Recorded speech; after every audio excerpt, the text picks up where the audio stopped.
Bismillahirrahmanirrahim. Assalamualaikum warahmatullahi wabarakatuh. Alhamdulillahirabbil alamin. Wal aqibatu lil muttaqin wala udwana illa 'alal zalimin. Asyhadu an la ilaha illallah wahdahu la syarikalah wa asyhadu anna sayyidana Muhammadan abduhu wa rasuluh. Alladzi la nabiyya ba'dah. Allahumma shalli wa sallim ala hadzal nabiyil karim wa ala alihi wa ashabihi ajmain. Amma ba'du. Allahumma subhanaka la ilma lana illa ma 'allamtana wa 'allimna ma yanfa'una wa zidna ilman. Rabbana atina fid dunya hasanah wa fil akhirati hasanah wa qina azabannar. Bapak sekalian yang dimuliakan oleh Allah Subhanahu wa taala, alhamdulillah kita bisa kembali berjumpa dan dalam rangka thalabul ilmi. Mudah-mudahan ini menjadi keberkahan kita semuanya dan juga menjadi sebab dari ditambahnya hidayah untuk kita, taufik untuk kita. Innahum fityatun amanu bi rabbihim wazidnahum huda. Selama kita menjaga ibadah kita, maka Allah akan menambahkan terus hidayahnya kepada kita. Amin ya rabbal alamin. Di antara manfaat belajar itu adalah mencegah kepikunan. Ya. Itu banyak sekali jurnalnya, banyak sekali risetnya bahwa belajar atau kebiasaan berpikir itu mencegah kepikunan. Ya. Seorang pengusaha ditanya, kenapa Anda masih baca terus itu ya, belajar, padahal udah tua. Apa yang Anda cari? Ya itu, dia alasannya adalah saya tidak mau pikun, makanya baca terus. Kalau baca itu melelahkan, ya belajar, mendengarkan seperti ini. Maka thalabul ilmi itu manfaat kesehatannya diantaranya adalah mencegah seseorang dari kepikunan. Ya. Dulu ulama salaf mengatakan kalau orang terbiasa belajar Quran, maka dia tidak akan pikun walaupun usianya sampai 200 tahun kalau ada orang yang terbiasa mempelajari Quran, baik membacanya atau mengkaji tafsirnya atau menyelami makna-maknanya, maka secara mujarab, secara pengalaman itu orang tersebut tidak mengalami kepikunan bahkan sampai usia, jika dia masih hidup, sampai 200 tahun. Ya. Itulah beberapa faedah yang memotivasi kita untuk senantiasa terus dalam suasana thalabul ilmi, karena manfaat fisiknya juga banyak. Di antaranya adalah mencegah seseorang dari kepikunan. Justru kalau telah belajar jarang dipakai pikirannya, itu cepat pikun. Kalau jarang dipakai, ya dipakainya hanya melewati masa pensiun dalam keadaan bengong misalkan, atau dalam keadaan tidak ngapa-ngapain, justru itu mempercepat kepikunan. Tapi kalau dipakai thalabul ilmi, dipakai belajar, baik membaca atau mendengar, itu membikin atau seseorang itu lebih kuat pikirannya dan terhindar dari kepikunan. Makanya Pak Dokter rajin thalabul ilminya, beliau selalu diolah, itu pikirannya selalu diolah. Ya. Baik, kita lanjutkan kajian Minhajul Abidin karya Al-Ghazali ini masih dalam tema panca indera ketakwaan. Panca indera ketakwaan. Jadi kata beliau, man arada, barang siapa, an yattaqiya, ingin bertakwa kepada Allah, falyura'i, maka jagalah atau maka hendaklah dia menjaga al-a'dha al-khamsah, panca indera 5. Ya. Panca indera yang 5 ini bukan panca itu udah 5 ya. Panca indera yang dimaksud oleh Al-Ghazali bukan panca indera biologis, tapi panca indera ketakwaan. Yang pertama adalah hifzul ain, menjaga mata, menjaga pandangan, itu sudah kita bahas lengkapnya. Yang kedua, hifzul uzun, menjaga telinga atau pendengaran. Ini yang akan kita bahas sekarang. Yang ketiga adalah hifzul lisan.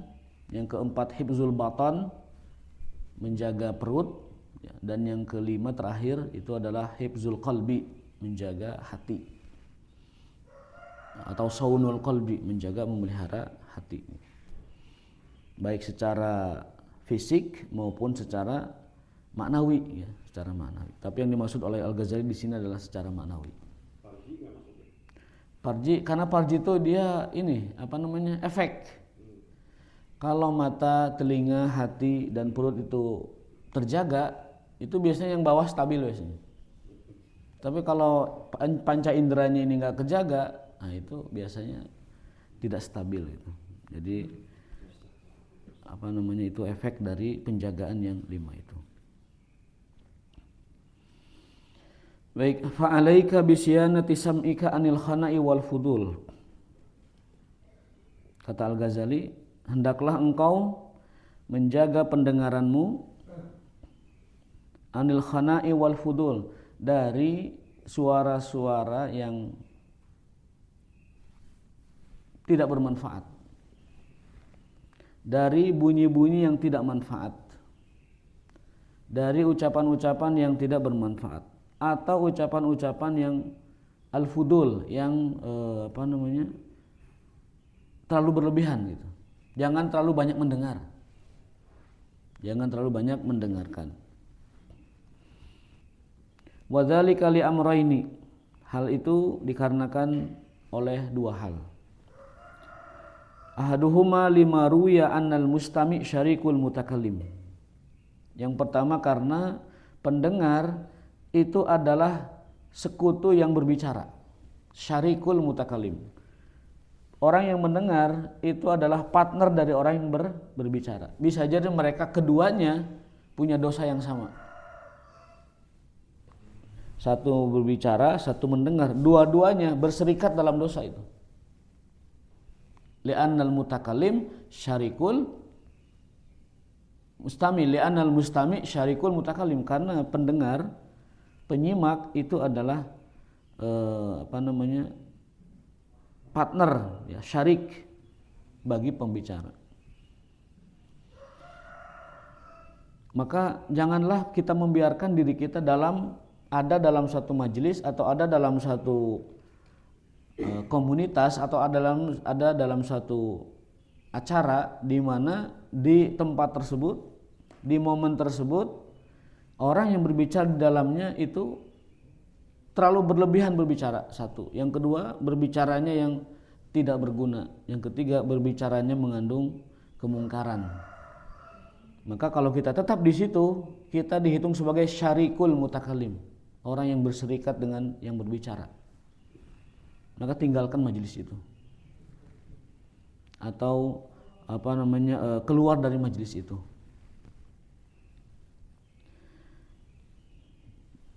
Lima ruya, berdasarkan sebuah keterangan bahwa orang yang mendengarkan adalah berserikat dengan orang yang berbicara. Wasani, alasan kedua, anna dzalika yahijul khawatir wal waswas fil qalbi. Karena pendengaran atau sesuatu yang kita dengar itu dapat menimbulkan khawatir. Apa khawatir itu? Pikiran. Wal wasawis, atau mungkin waswas fil qalbi, di dalam hati. Jadi sebanyak kita mendengar, sebanyak itu pula yang akan mempengaruhi pikiran kita. Sebanyak yang kita kenal, sebanyak yang kita simak, maka sebanyak itu pula yang akan mempengaruhi khawatir kita, lintasan pikiran kita. Pola pikir kita itu ditentukan oleh pola dengar kita. Maka Al-Ghazali menitik beratkan panca indera kedua itu pendengaran, karena pendengaran itu adalah sumber input informasi yang masuk ke dalam hati kita dan ke dalam mata kita, juga ke dalam lisan kita. Itu pendengaran awalnya. Maka beliau taruh yang kedua. Summa min dzalik wal istighol bil badan fama biabqalil ibadati syai'un. Nah, kalau orang sudah sibuk mendengarkan, segala didenge, itu dia tidak akan punya waktu atau akan tersibukkan dari yang namanya ibadah. Segala didenge informasi, segala disimak, segala macam yang terjadi, itu akan menyibukkan dia dari fokusnya kepada ibadah. Ibadahnya jadi kurang khusyuk, ibadahnya jadi segala di pikiran, ibadahnya jadi segala keemutan. Maka Al-Ghazali menyarankan jangan terlalu banyak mendengar, jangan terlalu banyak menyimak, karena itu akan mempengaruhi atau menjadikan kamu istighol, tersibukkan anil ibadah, untuk ibadah. Bahkan bahasa beliau, fama yabqa lil ibadati syai'un, tidak akan ada yang tersisa untukmu, untuk ibadahmu, kalau kamu sibuk dengan mendengarkan. Yang dimaksud itu mendengarkan fudul ya. Fudul itu kan sudah kita bahas di pertemuan sebelumnya. Fudul itu diserap bahasa Sunda artinya podol, sesuatu yang lebihan, yang ampas gitu. Nah, kasratu sima'il fudul, terlalu banyak mendengarkan suara-suara ampas, berita-berita ampas, hampasnya. Ampas atau hampas itu? Hampas ya. Hampas. Ya sampah gitu ya. Bahasa Arabnya fudul pokoknya, diserap bahasa Sunda podol.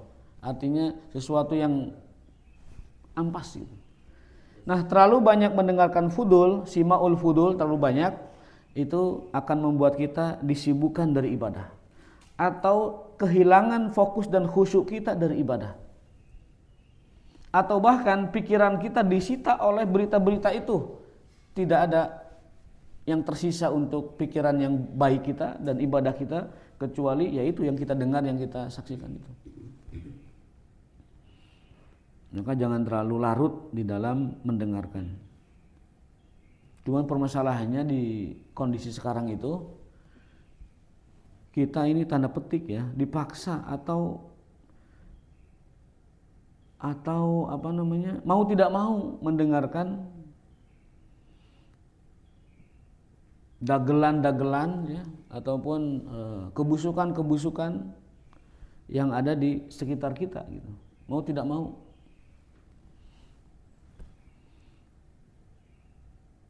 Kalau melihat standar Al-Ghazali, memang itu berlebihan kita itu menyimak semua berita. Tetapi kalau kita tidak menyimaknya, kita khawatir menjadi orang yang cuek dengan keburukan yang terjadi di masyarakat.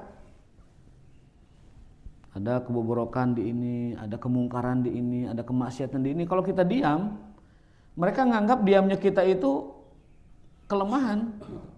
Mereka menganggap diamnya kita itu adalah sebuah penerimaan gitu. Tuh lihat, umat Islam ge cicing wae berarti meunang gitu.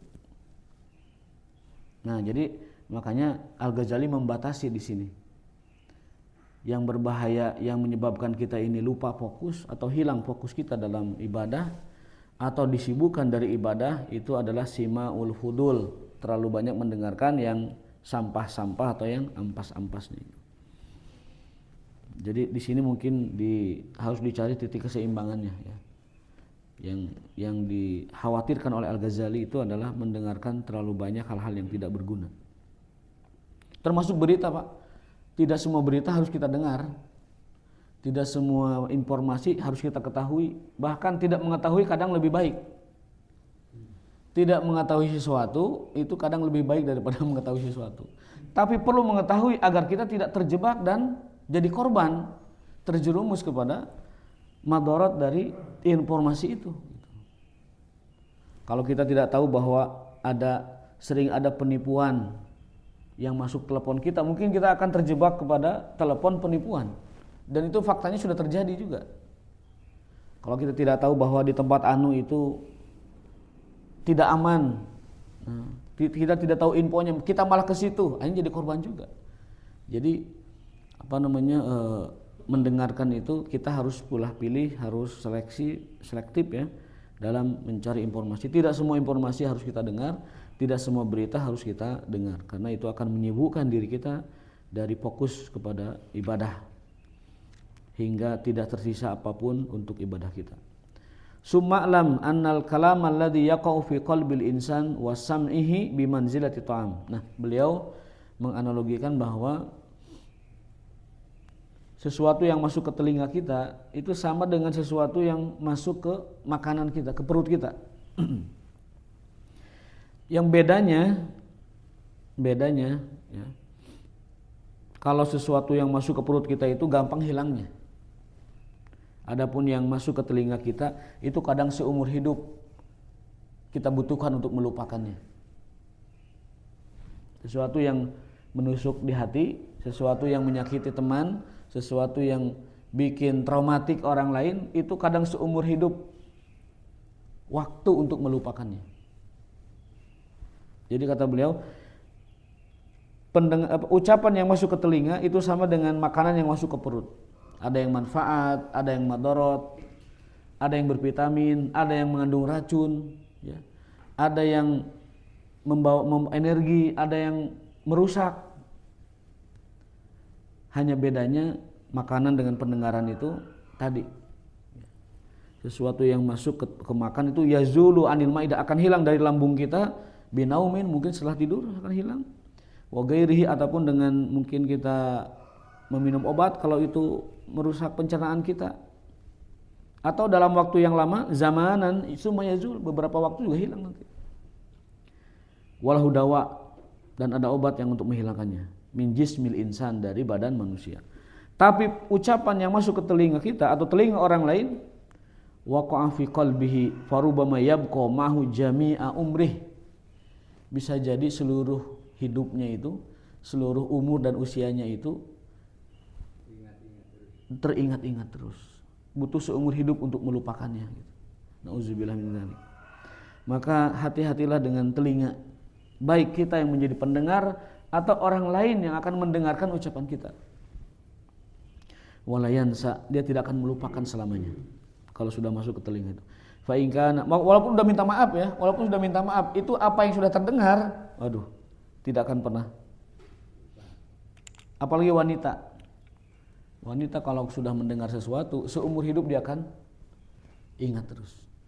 Janji yang pernah kita ucapkan, lalu mungkin belum kita buktikan, seumur hidup akan dia pegang. Katanya kamu akan ini, katanya kamu punya segala macam lah. Maka para istri itu kadang menjadi ahli sejarah yang profesional itu.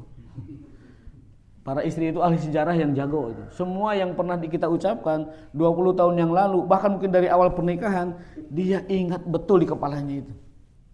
Mereka itu ahli sejarah yang handal itu. Yang jago, tidak pernah melupakan. Bahkan mungkin seumur hidupnya. Maka pesan Nabi, rifqan bil qawarir. Lemah lembutlah terhadap gelas kaca. Siapa? Wanita. Wanita itu gelas kaca. Di dalam hadis lain ada bunyi serupa, tapi redaksinya berbeda. Jagalah oleh kamu gelas kaca ini, atau kapas yang rapuh ini, dijaga. Karena kalau gelas kaca ini sudah retak, para wanita ini sudah pernah retak, sudah pernah mendengar sesuatu yang membuat dia sakit hati, itu menyambungkan pecahan-pecahan kaca itu susah. Mau ditambal pakai apa aja itu susah. Mau direkatkan juga susah. Kalaupun dia rekat kembali, ada bekasnya tetap. Maka Nabi mengatakan rifqon, lemah lembutlah kepada para wanita, karena mereka adalah bagai gelas-gelas kaca. Khairukum li ahli, khairukum gimana hadisnya? Khiyarukum li ahli. Sebaik-baik orang di antara kalian adalah yang paling baik sama istrinya. Wa ana khairukum li ahli, dan aku adalah orang yang paling baik kepada istriku dan keluargaku. Ahlikum, ya bisa istri, bisa strip istri. Aku adalah orang yang paling baik kepada istriku dan keluargaku. Dan kalian pun yang paling baiknya seperti itu. Khiyarikum lil ahli. Khiyar itu jamak dari khair. Orang yang paling baik di antara kalian, yang paling baik sama istrinya, sama keluarganya. Dan aku adalah orang yang paling baik kepada keluargaku. Jadi kalau kita ingin mencontoh, ingin ittiba kepada Rasul SAW, ya ittiba juga dalam hal keluarga gitu. Jadilah orang yang paling baik kepada keluarganya. Karena Rasul adalah orang yang paling baik kepada keluarganya. yang paling baik bagi keluarga itu tercermin dalam dua sikap. Kalau kata para ulama, satu, cuek dan mudah memaafkan. Selalu cuek, selalu apa cuek itu? Masa bodoh gitu. Masa bodoh terhadap kelakuan keluarga. Yang mungkin bikin dia kesal, bikin dia merasa tidak perfect, mungkin merasa dia merasa salah atau bagaimana. Nah, yang dimaksud dengan terbaik untuk keluarga itu adalah seseorang yang mudah sekali memasa bodohkan atau memaafkan apapun yang terjadi di keluarga. Nama bahasa Arabnya at-taghaful, dari kata goflah. Goflah itu apa? Abai. Abaikan semua yang terjadi di keluarga. Kecuali berkenaan dengan mukhalafatu hududillah, kecuali berkenaan dengan pelanggaran terhadap hukum-hukum Allah. Kan adanya syariat talak dan syariat rujuk itu kan filosofinya adalah alla yuqima hududallah, jika tidak bisa ditegakkan hukum Allah. Adanya syariat talak dan rujuk, adanya syariat-syariat tentang pernikahan itu tujuan utamanya adalah Allah, supaya jika terjadi alla yuqima hududallah, jika hukum Allah tidak terlaksana, tidak terjadi, disitulah mekanisme itu bekerja. Jadi selama pelanggaran itu bukan berkenaan dengan hududillah, hukum batasan-batasan Allah, maka kedepankan yang namanya at-taghaful, abai, masa bodoh, cuek, anggap itu suatu yang sepele, yang ujungnya adalah memaafkan tadi. Memaafkan. Tidak ada keluarga yang tidak punya masalah, selalu ada masalah baru, dan masalah itu selalu berbeda tiap hari. Maka solusi dari masalah itu adalah memaafkan. Abu Darda radhiyallahu anhu mengatakan kepada istrinya di hari pernikahannya, jika aku salah, kamu tolong maafkan. Dan jika kamu salah, aku pasti sudah memaafkan. Kalau tidak dengan cara itu, kita tidak akan pernah menjadi pasangan yang bersatu selamanya. Taghaful. Yang kedua, yang dimaksud dengan aku adalah orang yang terbaik bagi keluargaku, atau orang terbaik kalian adalah yang paling baik bagi keluarganya, adalah yang kedua itu adalah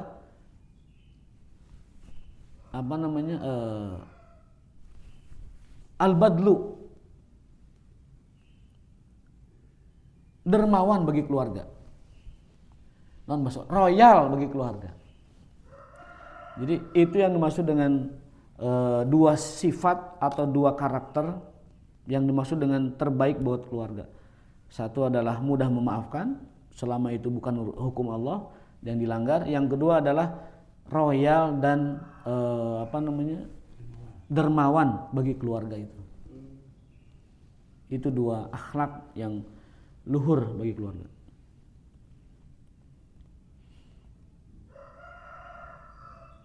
Bahkan kalau kita dengarkan ceramah-ceramah para masyayikh itu, ketika mereka ditanya, ya, kalau ada orang dermawan sama orang yang tidak dermawan, mana yang akan dijadikan untuk menantu gitu. Padahal dermawan ini kurang rajin lah ibadahnya gitu. Tetapi yang ini rajin ibadahnya tapi pelit. Syekh akan menikahkan putri Anda dengan siapa? Kata beliau, saya akan nikahkan dengan yang dermawan itu. Walaupun dia hanya melaksanakan agama ya seperlunya aja, separdunya lah gitu. Karena orang dermawan punya potensi menjadi orang baik yang sempurna. Tapi si pelit, dia akan punya potensi untuk merusak segalanya. Jadi itu adalah dua akhlak yang disebut sebagai khiyarukum li ahli. Menjadi lebih dermawan atau sangat dermawan bagi keluarga. Dan itu sedekah yang paling afdal, kan dalam hadis begitu. Sedekah yang paling afdal adalah sedekahmu untuk keluargamu, kan gitu. Tidak ada infak yang lebih afdal kecuali infak seseorang pada keluarganya. Tidak ada sedekah yang paling afdal kecuali sedekah kepada keluarganya. Sumal amsal lalu kepada lapis kedua, saudara-saudara, lapis ketiga kerabat, lapis keempat segala macam terus sampai kepada orang yang jauh dari lingkaran hidupnya. Ini kan tibalik Pak, aya kabatur baturana bager, aya ka keluarga pelit, anu kitu Pak. Ka baturana bager, sagala dibere, aya ka keluargana, aduh. 20.000 sing cukup mahnya 20.000 nya. Ya sore hayang ngesop jeung iga sapi ya 20.000. Ya itu mah tuh meureun iga cak-cak nu dipasakna kan gitu. Waliyazubillah. Nah, kembali ke tema kita bahwasanya seseorang yang mengucapkan perkataan yang menyinggung, menyakitkan, apalagi kepada wanita, itu dia tidak akan melupakannya. Bahkan yabqa jami'a umrihi, dia akan terus dalam kondisi traumatik seperti itu seumur usianya, seumur hidupnya. Wala yansa, dan dia tidak akan melupakannya. Berarti kita punya dosa jariah seumur hidup orang yang mendengarnya. Bayangkan loh. Setiap kali dia tersakiti dan teringat ucapan kita yang menyakiti dia, seumur hidup dia kita mendapatkan dosa jariah darinya. Bayangkan coba. Kita mengatakan si fulan A misalkan. Si fulan tersakiti ucapan itu selama seumur hidup dia tidak tidak melupakan itu, dosa jariah kita terus-terusan. Setiap kali dia tersakiti perasaannya, setiap kali dia ingat ucapan itu, dosa jariah itu ngalir dari kita. Waliyazubillah. Kana fa in kana radian fala yazal yat'abuhu wa bi'aibihi wa turadu bi sababi khawatir fil qalbi wa waswis yahtaj ila an yu'da anha wa ya'dil bi qalbihi an dzikriha wa yasta'izu billah min syarriha. Maka kita harus selalu isti'azah atau ta'awuz, berlindung kepada Allah. Auzubillah. Berlindung kepada Allah dari apa? Dari keburukan pendengaran. Dari keburukan pendengaran. Wala ya'man an yahmilahu ala baliyah wa yurhiqa hatta yaqa akhirul amri fi afatin azimah. Bahkan terkadang ya, terlalu banyak mendengar sesuatu yang ampas, yang tidak berguna, itu menjadikan seseorang yaqa, terjatuh akhirul amrihi, pada akhirnya fi afatin azimah, pada sebuah kemusibahan atau sebuah keburukan, kehancuran yang besar. Kebalikannya, walau kunta hafizta sam'aka amma la ya'nik. Kebalikannya, jika engkau menjaga pendengaranmu dari yang tidak bermanfaat atau yang sampah tadi, kunta an hadhil mu'ani mustarihan. Kamu akan menjadi orang yang paling nyaman, yang paling mustarih, murih, yang paling banyak istirahatnya. Jadi semakin banyak yang kita dengar, semakin sibuk kita memikirkan itu. Semakin sedikit yang kita dengar, semakin tenang jiwa kita dari hal itu. Falyanzuril aqil fi dzalika wabillahi taufik. Maka orang yang punya akal hendaknya memperhatikan hal itu, dan wabillahi taufik, semoga Allah menunjukkan taufik kepada kita. Selesai. Ya, bab tentang hifdzul udzun atau mendengarkan menjaga telinga itu selesai. Jadi kalau kita kesimpulkan dari ucapan dari keterangan beliau, yang dimaksud dengan menjaga pendengaran itu menjaga pendengaran dari syahwat dan menjaga pendengaran dari hal-hal yang menyakiti, hal-hal yang membuat kita tersibukkan dari ibadah. Jadi aspeknya banyak, bukan hanya mendengar sesuatu yang maksiat, tetapi mendengar sesuatu yang dapat membuat kita rusak pikirannya, rusak hatinya juga, itu perlu dijaga. Begitu. Baik, ada pertanyaan mungkin? Bismillah.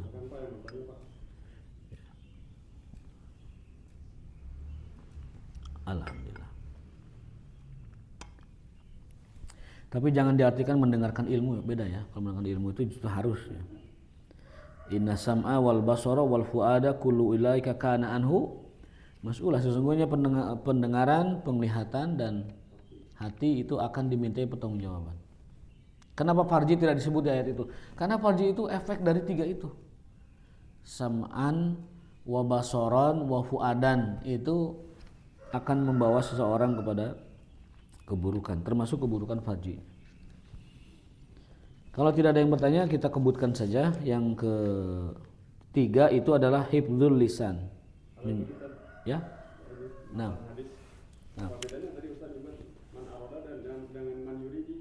Kalau man arada itu fi'il madhi. Kalau man yuridu itu fi'il mudhari. Fi'il mudhari. Yang tadi dibaca. Oh, dalam konteks hadis Man aroda itu barang siapa yang ingin menang. Nah, gini. Kalimat ingin itu walaupun diucapkan mudhari atau madi maknanya sama. Yang namanya ingin mendengar itu mau inginnya tadi, inginnya sekarang sama. Artinya dia ingin mendengarkan sesuatu. Ya. Seperti berpikir, itu tidak ada saya telah berpikir. Yang namanya berpikir pasti sedang berpikir walaupun sigohnya itu sudah berpikir, gitu. Jadi fiil-fiil seperti ini, fiil-fiil yang kalau diucapkan itu madi dan mudhari'nya itu sama. Madi dan mudhari'nya itu sama. Itu dalam pelajaran nahwu disebutkan seperti itu. Kalau tidak ada bertanya, kita lanjutkan sedikit ya. Summa 'alaika bihifdzil lisan wa dhabtihi wa taqyidihi. Nah, ini yang paling berat nih. Yang paling berat itu adalah menjaga lisan. Summa 'alaika bihifdzil lisani wa dhabtihi wa taqyidihi. Engkau harus menjaga lisan, mengendalikannya dan menahannya. Hifdzihi wa dhabtihi wa taqyidihi, menjaga, mengendalikan, mengekang atau menahan. Fa innahu asyaddul a'dha jamahan, karena lidah adalah anggota tubuh yang paling banyak berdosa. Asyaddu jamahan. Wa tugyanan, yang paling banyak menzolimi.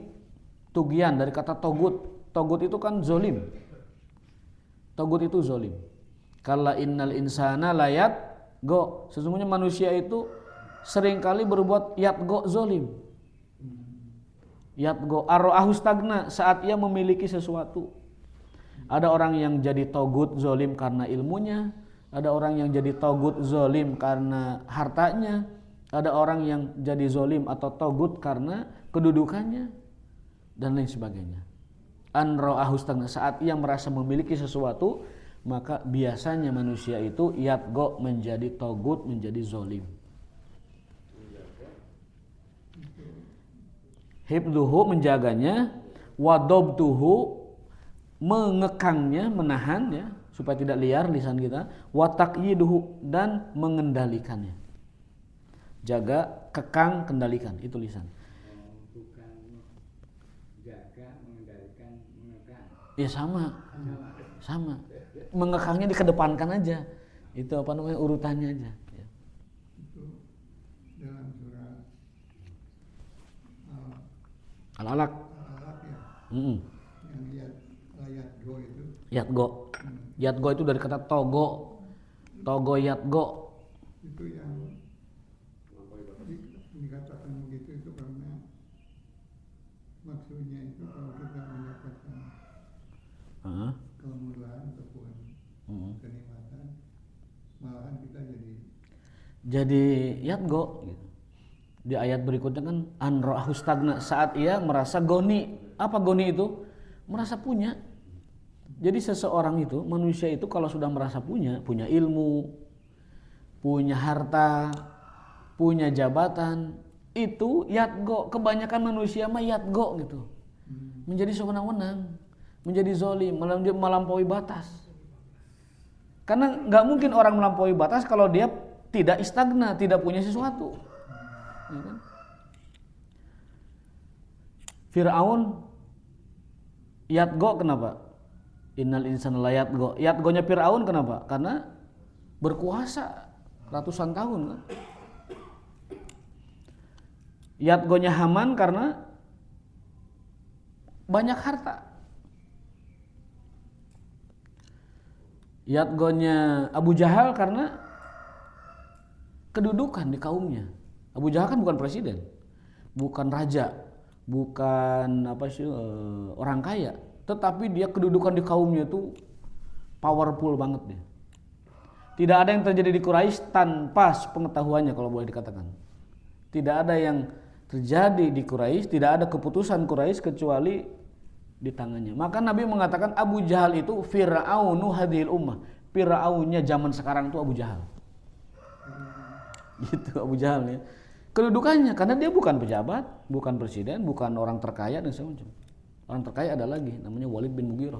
Tetapi Abu Jahal itu kedudukannya, pengaruhnya itu. pengaruhnya itu. Nah, ketika orang memiliki cenderung untuk itu. Ada yang sombong karena kayanya, ada yang sombong karena harta, kedudukan. Zaman sekarang mungkin ada orang sombong karena mungkin kepintaran, mungkin ya. Ngegoblok-goblogin orang lain karena dia merasa paling pintar.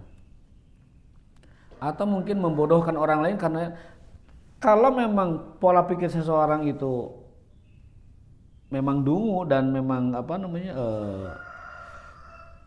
istilahnya itu ahmak dalam bahasa Arabnya itu, tapi itu jangan didasari karena dirinya merasa lebih pintar,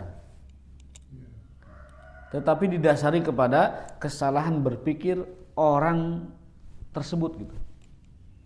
Misalkan logikanya A itu harus menghasilkan B, ternyata A itu malah menghasilkan C gitu. Atau A itu harus berimplikasi kepada A aksen kalau dalam matematik, tapi ini malah A-nya merefleksikannya malah B. Itu kan sebuah kedunguan. Nah, kalau mendungukan pola pikir seseorang itu jangan berbasis kepada kita merasa lebih pintar, tetapi karena ada hukum yang dilanggar, karena ada logika yang didobrak atau logika yang ditabrak oleh dia, atau karena ada nalar yang dihinakan oleh dia, atau yang nalar yang dilecehkan oleh dia, baru kita bisa mengatakan orang itu berpikiran khobisun atau ahmak atau gobi, atau dalam bahasa Arab, dalam bahasa Quran itu adalah seperti keledai. Seperti keledai ya. Keledai itu ya binatang yang paling bodoh kan. Al-Quran menggambarkan orang-orang yang memikul kitab suci tapi tidak memahaminya, punya Al-Quran tapi bodoh terhadap Quran, itu sebutannya dengan yahmilu asfara. Kamasalil himari yahmilu asfaro, seperti keledai numangku kitab suci. Maka jangan sampai kita mau disebut sebagai keledai seperti di Quran. Quran orang pegang, Quran orang bawa, Quran orang kaji, tapi kita bodoh terhadap isi Quran. Bahasa Quran itu disebut keledai. Maka setiap orang yang sudah bisa baca Quran, setiap orang yang sudah hafal Quran harus tidak boleh berhenti di titik itu. Tidak boleh berhenti di titik itu, harus melanjutkan kepada apa? Mempelajari tafsir Al-Quran, mengkaji makna Al-Quran, baru dia dapat istifadah, faedah dari Quran. Tapi bagi orang yang ngajinya aja belum benar, yang ngaji dulu fokusnya. Yang baca Quran aja belum bisa, ya fokusnya baca dulu. Yang sudah baca, naikin levelnya tafsir. Yang sudah tafsir, naikin levelnya menjadi pemahaman yang mendalam, naikkan lagi menjadi pengamalan, naikkan lagi menjadi mendakwahkan atau mengajarkan kepada yang lain. Nah, masalahnya kita ini problemnya itu baca Quran aja ada yang belum bisa. Ada yang belum bisa. Bahkan ada orang yang sudah khatam berpuluh kali baca Latinnya. Ada orang di sekitar kita yang sudah khatam berpuluh-puluh kali, tapi ternyata bukan baca Qurannya, tapi baca Latinnya. Ayat terjemah mah bukan baca Quran, ini mah Latinnya yang dibaca. Kalau terjemah mah bagian dari mempelajari tafsir, ini mah adalah Latinnya yang dibaca. Karena seumur hidupnya belum pernah belajar Quran, padahal Muslim. Jadi khatamannya itu dari baca Latin gitu. Ya? Transliterasi baca Latinnya. Padahal Latin itu kadang kalau nggak menguasai itu ko dengan kho ya, ka dengan ko itu kadang nggak susah. Transliterasi itu kan hanya upaya dari badan bahasa yang ada di bawah lajnah Quran itu untuk mendekatkan umat kepada cara baca Arab supaya lebih akrab di telinga kita, di bacaan kita. Tapi bukan itu tujuannya dituliskan Latin itu. Bukan untuk membaca Quran dengan tulisan Latin, bukan. Tetapi untuk mendekatkan bahwa ini bacanya begini. Ini menjadi problematika umat Islam. Pernah ada survei di salah satu kampus Islam swasta favorit di Bandung menyebutkan bahwa 34% mahasiswa yang masuk baru ya itu tidak bisa baca Quran. Bayangkan, anak mudanya, terpelajarnya masuk kampus Islam tetapi belum bisa baca Quran. Maka dulu ada program memberantas buta huruf Quran di kampus-kampus. Nah itu datanya itu riset itu awalnya itu. Kampus Islam. Kampus Islam. Nggak usah disebutkan nanti bikin reang nanti ya. Bikin reang. Unisba.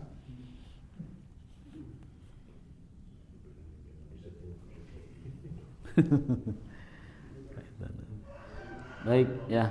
Aksaru. Jadi lidah itu adalah anggota tubuh ya, bagian dari panca indera ketakwaan yang paling banyak jamahan, paling banyak berdosa. Watugianan, paling banyak menyakiti. Wa aksaruha fasadan, paling banyak merusak. Jadi lidah itu adalah anggota panca indera yang paling banyak dosanya, paling banyak zolimnya, paling banyak merusaknya. Wa udwanan, paling banyak menimbulkan permusuhannya.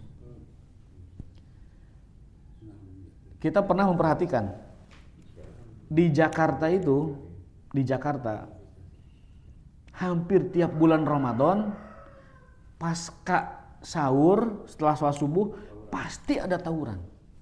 Selalu berita tiap hari kita dengar itu. Ternyata setelah diselidiki itu penyebabnya cuma sepele.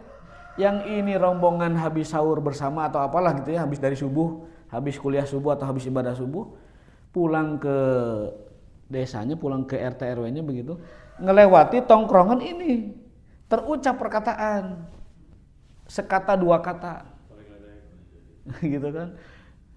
Mungkin bilang cemen lu gitu doang, ribut antar RT, antar RW, antar kelurahan segala macam, sampai itu berlarut-larut dan nggak tahu gimana cara menyembuhkannya.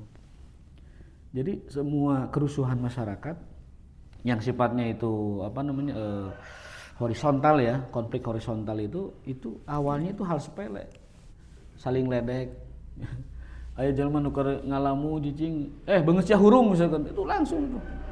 Orang lagi berpikir disebut beungeutna hurung, itu marah, ribut begitu dan lain sebagainya. Pokoknya lisan itu paling banyak menimbulkan permusuhan. Habis, alhamdulillah ya habisnya.